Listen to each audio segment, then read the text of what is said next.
நில்லுங்கள். இந்த ஒரு புகைப்படம் ஒரு தேசத்தையே கனவு காண வைத்தது. 1931 அக்டோபர் 15. ராமேஸ்வரத்தில் ஒரு சாதாரண குடும்பத்தில் பிறந்தார் அப்துல் கலாம்.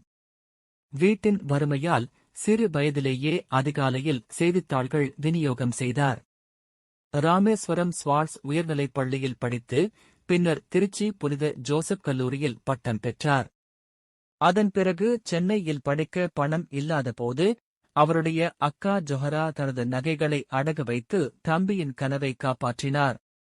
1969 இஸ்ரோவில் சேர்ந்தார். 1979 முதல் ராக்கெட் ஏவுதல் தோல்வியடைந்தது. ஆனால் ஒரு வருடத்திலேயே 1980 ரோகிணி செயற்கைக்கோளை வெற்றிகரமாக விண்ணில் செலுத்தி இந்தியாவை பெருமைப்படுத்தினார். அக்னி, பிருத்வி ஏவுகணை திட்டங்களிலும் 1998 போக்ரான் அணு சோதனையிலும் முக்கிய பங்காற்றினார். 2002 இந்தியாவின் 11வது குடியரசுத் தலைவரானார். ஜூலை 2015 27 மாணவர்களுக்கு பாடம் நடத்திக் கொண்டிருந்த போதே இந்த உலகை விட்டுப் பிரிந்தார். அவர் மறைந்துவிட்டார். ஆனால் அவர் கற்றுக் கொடுத்த கனவுகள் இன்னும் உயிரோடு இருக்கின்றன.